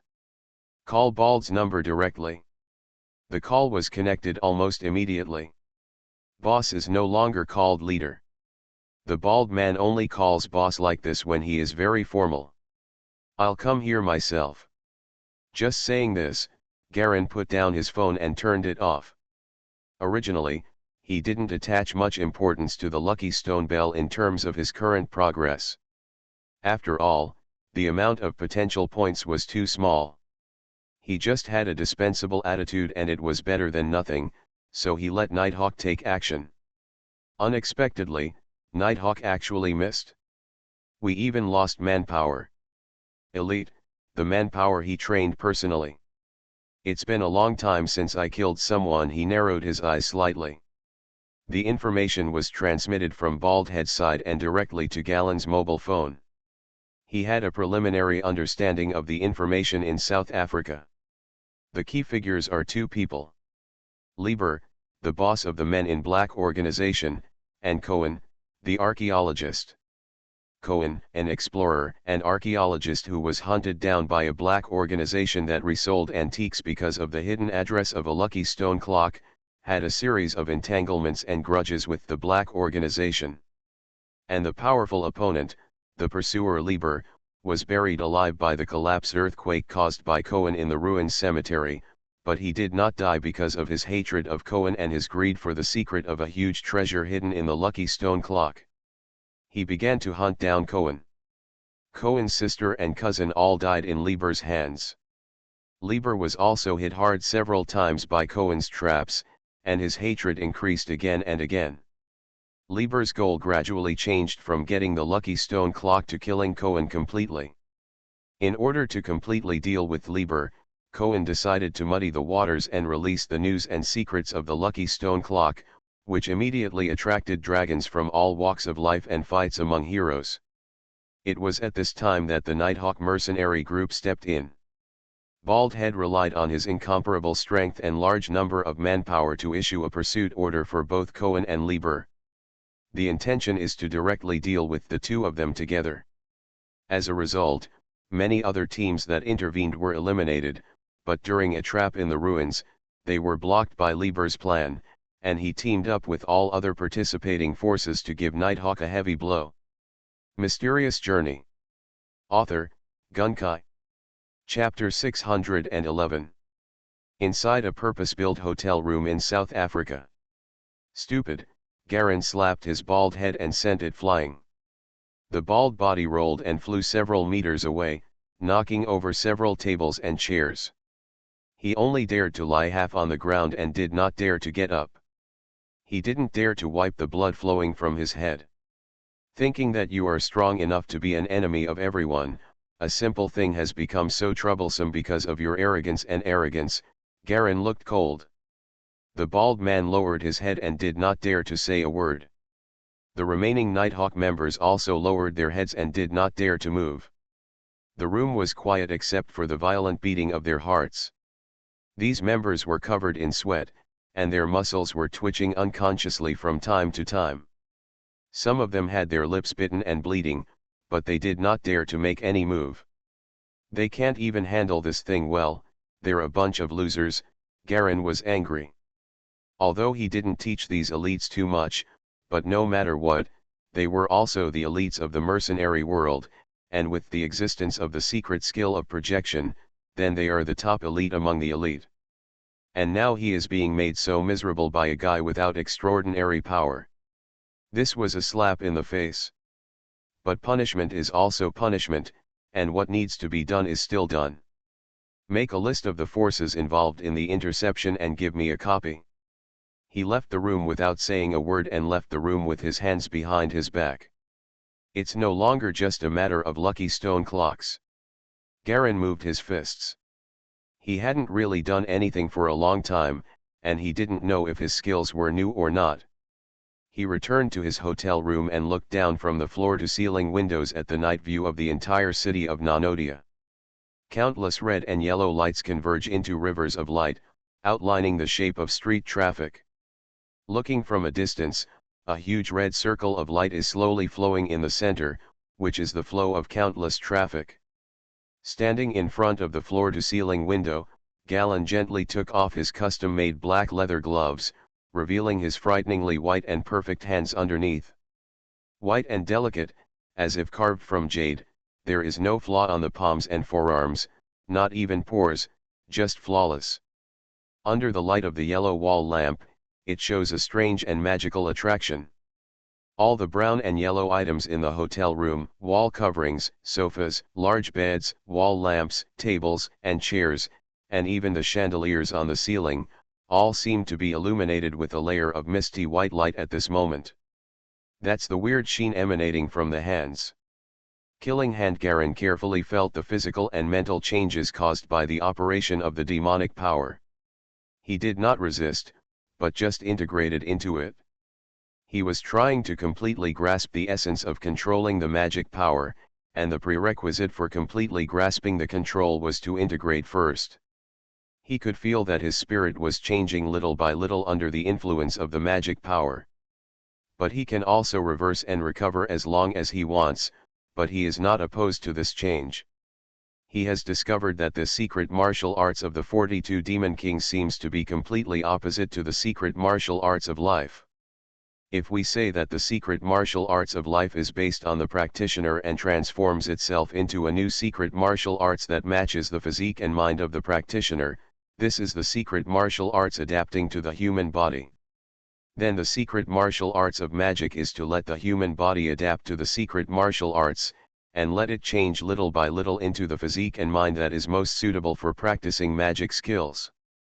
The two are completely opposite, but they are two directions of evolution of my wu. Different from ordinary secret martial arts, ordinary secret martial arts do not have this kind of change at all. If it is not suitable, it is not suitable, and then forget it. Compared with ordinary secret martial arts, the advantage and power of magic power is that its practicality is very popular and the threshold is not high. As long as people's physiques are not too different, they can be transformed by magic skills and gain a certain level of strength through practice. However, for people with weak minds, this kind of strength will cause them to lose their minds, completely become a slave to the magic power, completely lose their mind, and become a killing machine. Therefore, magic power is not only the easiest secret martial arts to get started, but also the most dangerous and terrifying secret martial arts. No one can help with this change of mind. The only thing that can be done is the deepest persistence and thoughts of the practitioner to ensure that he does not get lost. This is an extremely dangerous secret weapon. Garen defined the killing hand in his mind. While blending in, he was vaguely exploring the nature of magic. This completely different path greatly supplemented and expanded his martial arts. The lucky stone clock, I hope it can give me a little surprise. He looked at the night view of the South African city below, and his mind gradually sank into the operation of my will. In a certain star hotel in the same city, several young people dressed like ordinary company employees on the street gathered together and were playing cards. There were piles of red and green bills on the table, which were thrown around from time to time. Under the deliberately dim light, a man in a gray suit wearing glasses was smoking a cigarette, with wisps of smoke drifting upward. "How's it going?" he asked in a low, awkward French voice. "How about what?" "It took a lot of effort to cripple Nighthawk. We lost one of our biggest enemies. We have to get some benefits, right? We also lost a manpower," Glasses said lightly while holding a cigarette in his mouth. "Labo of the man in black is not here. If you want a benefit, go and tell him directly," the OL in black dress across from him replied casually. "How long have our two families been waiting here? Has it been 10 days? I think it should have been, but why are we still the same, with no change at all?" a strong black man next to his eyes said impatiently. "Aren't you waiting for news? Why are you so anxious? Whether it's Lieber or Cohen, if you want to find out the secret in the end, you have to be here. Our manpower is spread everywhere, and there are no traces that can be covered up," the OL girl replied. "As long as Vincent doesn't leave, we just keep an eye on their movements. Lieber will definitely give them the goods," the black man said in a low voice. Bang! Suddenly the door was violently knocked open from the outside. A burly white man walked in. "I think we might be in trouble." He glanced at the few people looking at him. Someone threw the cards on the table. "Trouble? Even the strongest Nighthawk in this area has been eliminated by us. What else can be considered trouble?" The black man leaned back on the leather chair and turned a few times. "Unfortunately, I am talking about the Nighthawk," the white man replied in a low voice. Suddenly, the atmosphere in the room suddenly cooled down. Although several people still maintained smiles on their faces, their eyes suddenly became deeply wary. "The latest news I just got is that the real boss of Nighthawk is here," the white man said word by word. "The real boss?" Glasses covered the cards in his hands on the table. For some reason, when several people in the room heard the news, they all felt a chill running through their bodies. "If I remember correctly, Nighthawks should be the strongest mercenary group in South Africa, right? Their boss has always been bald, the guy known as the African Eagle." Glasses pushed up his glasses. "Now you suddenly run in, tell us he has a real boss?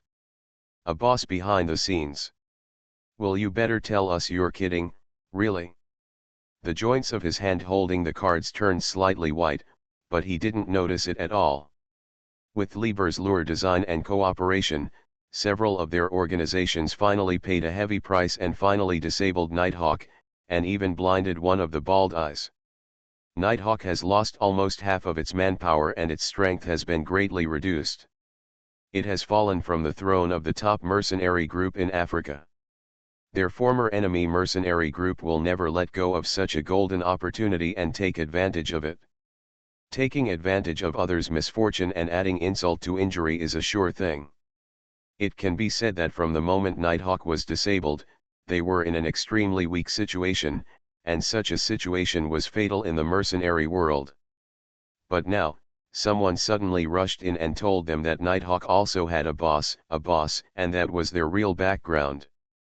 This is really funny, isn't it, Cassie? Nighthawk is the most powerful mercenary group in Africa. Who is qualified to be their boss? This is simply the most ridiculous joke of the century. He didn't realize it, but his hands began to tremble unconsciously, his face became paler and paler, and even his voice trembled faintly. He laughed, trying to dilute the joke. But no one in the room laughed. Only his laughter echoed, growing smaller and smaller until he could no longer laugh. "I think we may be in big trouble," the OL in black skirt whispered. "We must work together to find out the details of each other first," the black man said in a low voice. "I can't find out his details through my channels." The strong white man walked into the door and locked it with his backhand. "Everyone works together. Yeah, let's work together." Several people took out their mobile phones or PDAs one after another, and everyone moved quickly and quickly.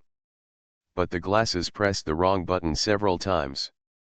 He felt that his fingers were so slippery that he could hardly press the button. He raised his head and glanced at the others. Ole's movements were the most normal, but the beads of sweat on her forehead gave her away. The black man looked relaxed and calm on the surface, but his right leg was shaking rapidly involuntarily. "Yes," the black man shouted suddenly. "Found out. Say quickly." The other people immediately stared at him hurriedly. "No, no, I mean there is a way," the black man whispered in a somewhat nagging tone. "Any solution? Look for Vincent and join forces. We are not the only ones who killed Nighthawk. Even if he was from that world, he wouldn't dare to deal with so many forces at the same time, right?" the black man whispered. "Each of them understands that in that world, those who can generally come forward to control the world's forces will not be ordinary characters, nor ordinary characters in that world. Such an existence is not something they can resist. Vincent himself doesn't have much power, but behind it is said to be a being from that world. A powerful being. I found it suddenly," the OL girl said, her face suddenly relaxed and tense. Okay, that person doesn't exist in that world. He's just a martial artist, an ordinary human being." Huh. Huh. Suddenly, a relaxed exhale sounded throughout the room. "You are listening to Novels at Bless Up channel. Wish you happiness and luck. Please subscribe to receive new novels. How do you feel about this novel? Please like and leave a comment. Mysterious Journey. Author, Gunkai. Chapter 612. There are several red and yellow hot air balloons floating in the sky, with some symbols and words on them marking something. Garin stood at the corner of the street with his head raised and looked. He didn't see much. The sun was too bright and the balloon was too far away, which made the eyes unbearable. He was wearing an ordinary long-sleeved white t-shirt and dark black jeans. His strong figure and blonde tassel-like hair often attracted curious glances from the black children around him. Some dilapidated streets are painted with white traffic lines, running horizontally and vertically. A few dirty cars drove slowly by, and the ground turned into a slightly black color covered with yellowish gray, which was heated by the sun and emitted waves of heat. At a glance, not far away, there are all old buildings, with a faint yellow color on the surface, and obvious damage in some places. Kaula, this is not a prosperous city in Africa, it is not a famous tourist city, it is just a very ordinary and inconspicuous small city. A group of black women carrying fruit baskets passed by the door of a small shop on the street. They were wearing local bright yellow long skirts and had jingling bone bracelets on their hands, talking and laughing. Garin couldn't understand the language they spoke at all, but that didn't matter. He glanced at the sun in the sky before getting off the train. It should be no more than 12 o'clock now. The whereabouts of Cohen and the Men in Black organization should be near the city. Similarly, representatives of several other cultural relic organizations teamed up with Vincent and a mercenary group called Black Knife to invite people who have connections with Nighthawk. The local representative of the original color group hopes that the two parties will mediate here in the city. Mediation can be real or fake. This is actually an opportunity to test the potential power behind Nighthawk. Garin came as requested. The members of Nighthawk had completely gone into hiding, but he had never been in the habit of hiding. No matter what he did, he would do it openly and crush them directly. Hide. That's just the method of the weak.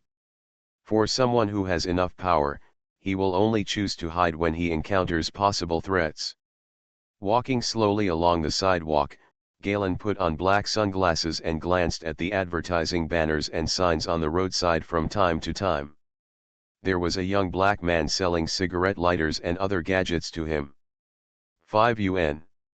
5 yuan, they shouted in proficient English, maybe they just knew the sentence. Garin looked at the other people in front and behind him. No one was selling to black people. Only guests who looked like they were from outside would encounter the same situation as him. He was not familiar with the city and did not like it. It was full of wild animals. Night cats and wild dogs roamed the streets from time to time. Some people had snakes on their shoulders and colorful birds stood there. Galen even saw a golden spotted leopard sitting in a luxury car passing by. It's so hot here that most people are either wearing short-sleeved shorts, a tank top, or a long, almost transparent, thin skirt. Walking along the street, Garen quickly stopped in front of a bar.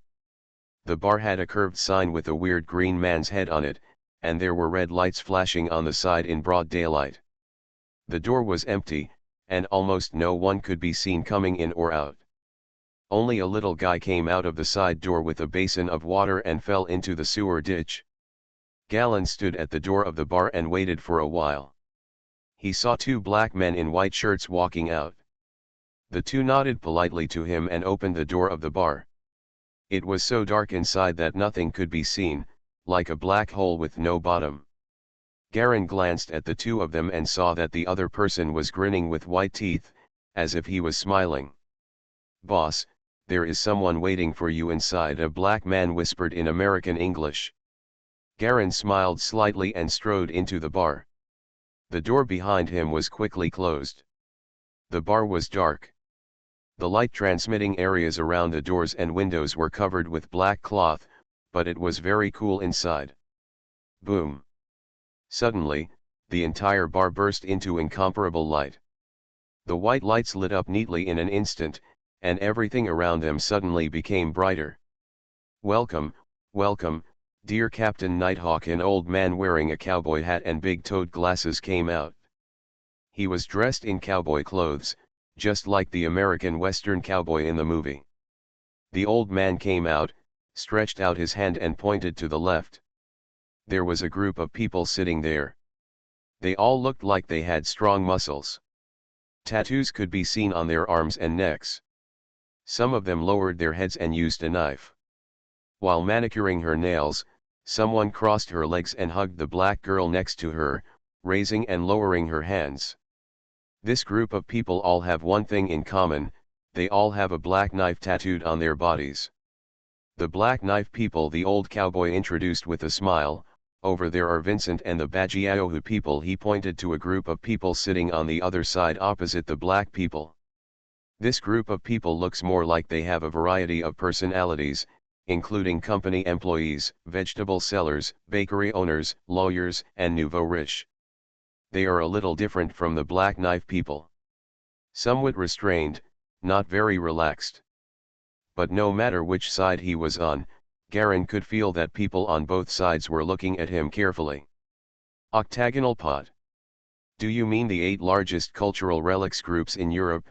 he asked. "Of course, it's the octagonal pot." The old man did not introduce in detail which corner of the group he belonged to. "I have never seen how mediation is done. Today I am here to see how the process is done," Garen said frankly, spreading his hands. "Since everyone is here, you are giving me the face of the old man and the face of the original color. Captain Nighthawk, why don't you be more cheerful and point it out clearly?" the old man said with a smile. After Galen came to South Africa, he immediately used secret weapons to distort his facial features, so these people could not find out his details. At most, we can only eliminate his identity through other channels, but we don't know what kind of power he represents behind him. Clearly? Didn't I come here plainly? What else do you want? Garen asked, tilting his head. We don't have any major conflicts with your group. Vincent's representative stood up and said loudly, it's just that your group wanted to expel us all as soon as they entered the situation, so as a weak party, we have no choice but to join forces to resist. Do you have the lucky stone clock in your hands? Garen did not answer his words, but asked directly. Certainly. Very good. Garen nodded. If you want to mediate, my request is very simple. Hand over the lucky stone clock, and my Nighthawks will have 80% of the treasure secrets obtained. I can just do this. Never mind. Wow. As soon as these words were spoken, everyone present became unable to sit still. 80. Hee, let's see if you can take your life, the man with the black knife suddenly sneered. A strong black man who took the lead stood up, acrobatically playing with a sharp knife in his hand. The first person to break the rules will be punished. Hey, I heard that the Nighthawk Regiment's sniper range is invincible on the African battlefield. I wonder if you can let me see it. He walked up to Garen, and he was actually a little taller than Garen. Sniper field. Garen knew that the Nighthawk's own special tactics used long-distance sniping technology to form an encirclement. The snipers in this encirclement could protect each other and snipe the surrounding opponents. At the same time, it can also monitor the entire area to a certain extent, achieving powerful and unrivaled sniping technology without blind spots. Outside the bar, there were faint street performers playing tambourines passing by, and the rhythmic drum beats came clearly, accompanied by the man's strange singing voice. Garen glanced around, and everyone's eyes were focused on him, as if waiting for him to change his decision, or to see a good show. The Black Knife and Nighthawk have always been the top mercenary groups that cannot be dealt with. The Black Knife is deeply rooted in South Africa, but the foreign Nighthawk took away the first place. They must be unhappy. Nighthawk was hurt. Such a good opportunity for them, no matter what, he will do it.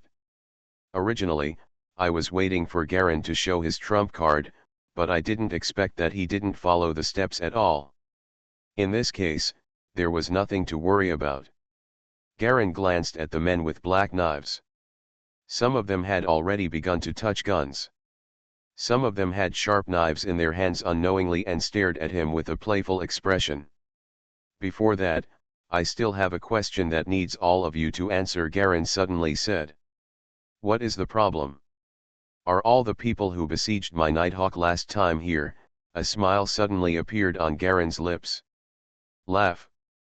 In an instant, a bloody hole was punched through the head of a black man present, and he fell to the ground. Enemy attack 1. The Black Knife leader's arm suddenly stuck towards Garen's neck. Bang bang. With the sound of 2 bullets in a row, his arm paused in the air as if sensing something, just in time to avoid the 2 bullets that shot through Garen's back. The black leader turned back and took out 2 silver pistols in his hands, hitting Galen continuously with bang bang bang. This time there were no bullets to snipe him. Our people have discovered Nighthawk. Seize him and use him as a hostage, the leader of the Black Knife roared loudly. The bar was in chaos, and everyone was looking for cover. Sofas, bar counters, tables and chairs were all used as cover to hide people. Everyone was like insects that had exploded their nest and disappeared in one fell swoop. There was a crash, and a stray bullet hit the crystal chandelier, and the light suddenly went out. Garen walked boredly in the bar. These people were just ordinary people. He was bored to the extreme. At the same time, he asked the other party to gather together on his own initiative, and then agreed to meet him. Under the huge restriction of the original color, the other party obviously thought that they would not really take action, but unexpectedly, he really did. The old man with the original color cowboy skillfully rolled behind the bar without saying a word or making any movement. He is a sensible person and knows that since the other party really does not intend to give Ewan's face, the first thing he has to do now is to protect himself. Bang bang bang. Small, sharp gunshots kept passing through the bar. Garen was walking in the bar, as if he didn't care about being hit by stray bullets. He sat on a chair that was still intact, poured himself a glass of clear white wine, and didn't care what bottle it was. He smelled it and drank it. One mouthful. The gunfire soon became shorter and quieter, and it was obvious that Nighthawk's men were being suppressed. One of the people from Black Knife suddenly rolled out of the sofa and raised his hand. Bang! There was a gunshot. Garen tilted his head slightly, and the bullet exploded a brown wine bottle on the wine cabinet behind him. Wine and glass shards flew everywhere. When one of the glass shards flew past Garen, He flicked it gently. At a speed that no one could see clearly, the glass shard turned and accurately pierced the black man's eyebrows. Mysterious Journey. Author, Gunkai.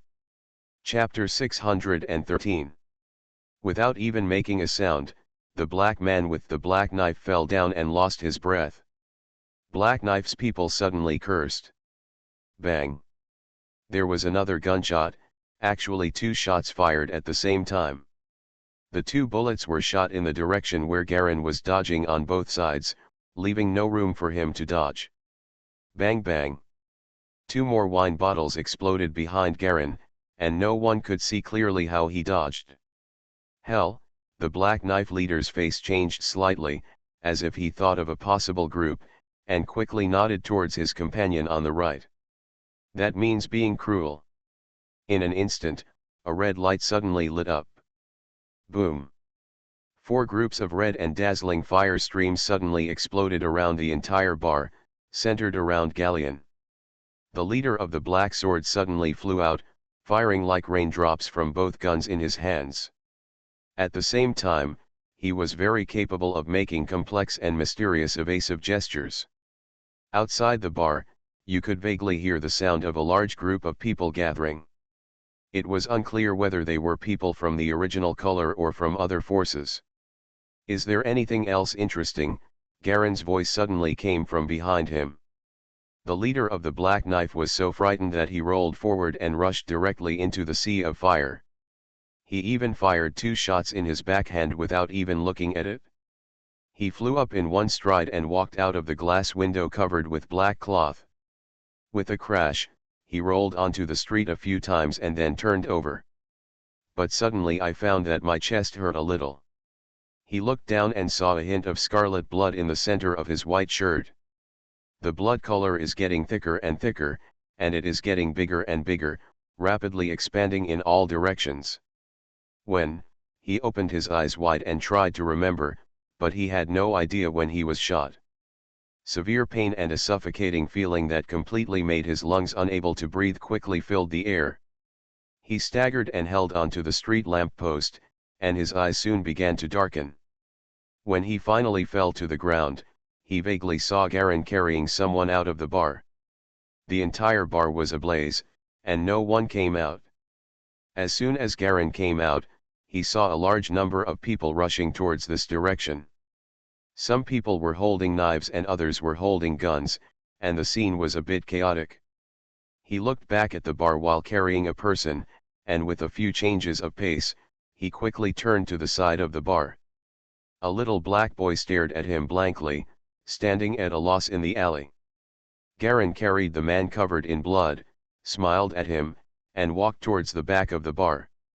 The large crowd outside the alley behind him seemed to have not seen him at all, and the situation of turning a blind eye to him was extremely strange.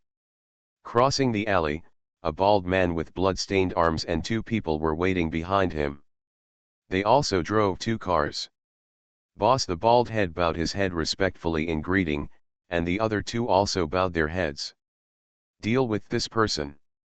This guy is Vincent's representative. I let him escape as the representative of the original color. You can contact him later. Garin threw the person in his hand to the ground. He noticed that there were people looking at them from a distance. Get in the car and get out of here. Boss, who's inside? The bald man swallowed his saliva and looked at the burning bar. Isn't it in front of you? Garin replied casually. The meaning is obvious. The only person left, the old man who has shown his original color, is represented by Vincent, who was caught in front of him. The bald head was a little horrified. The Black Knife mercenary group, which was only slightly weaker than their Nighthawks, actually didn't last even a minute under the boss's hand and was completely dead. This means. Get in the car. He didn't think much more, turned around and got into the car with the person in hand. 2 white cars accelerated slowly, one behind the other, and drove away from the back of the bar. On the other side, half of a black man's face slowly emerged from the entrance of an alley. The black man's forehead was covered with beads of sweat. He didn't even dare to take a big breath, so he could only hold his breath tightly. 3 minutes and 12 seconds, he said with a bitter voice. There were several other deputies in the alley who had not entered the bar at all. The girl dressed as an office worker turned pale, and she clenched and unclenched her hands unconsciously. Fortunately we didn't go in, the man wearing glasses said solemnly. Now let's inform the bosses of each family. The rest of the people nodded, but no one wanted to face the ordinary-looking blond young man. It was as if the guy was out for a walk. He went into a bar and saw bullets flying everywhere and explosions everywhere. He actually walked out without any damage or even his clothes messed up. Where's Lieber? The only clue to the mystery lies in the hands of Cohen, and he is still tracking Cohen, the girl whispered. Things are beyond our control. Black Knife's people are dead. Nighthawk's strength is far beyond our imagination. I suggest informing Vincent's big boss. Have you found out the details of that person before? Someone asked. I'm just ruling out the movements of the famous person in the world around me, but if this person appears suddenly, there's nothing I can do. The girl shook her head. I'm afraid not. That person is just an ordinary person. According to the rules, they cannot interfere with the order of the normal world at will. Glasses whispered. Why don't you just withdraw from your waist? The black man wiped the sweat from his face. We don't need to risk our lives for a mythical legend. Report the timing and situation and ask the higher authorities to send more people to deal with it. Several other people exchanged glances, and they all saw the bitterness in each other's eyes. It is indeed possible to report them, but it also means that all their previous efforts and losses will be in vain, and being dismissed from their position is considered a light punishment. I'm afraid there's no need, the OL girl suddenly said. The latest news is that Cohen and Lieber chased into a remote village. An ancient power is entrenched in that village. The secret of the lucky stone clock seems to have aroused their interest. What happened? I don't know. But it's always a good thing. It seems that the secret of the lucky stone clock may have finally attracted some people's attention. I heard that as an archaeologist, Cohen knew many seemingly mysterious people.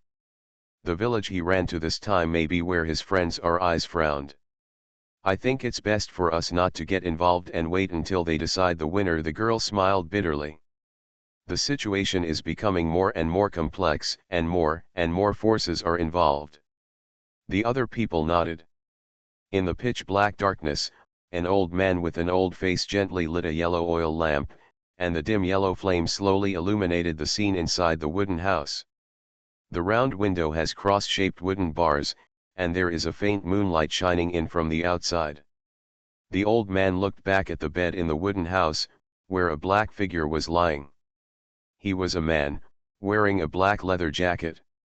His body was in tatters, with wounds and blood stains everywhere, especially on his face, which was almost disfigured.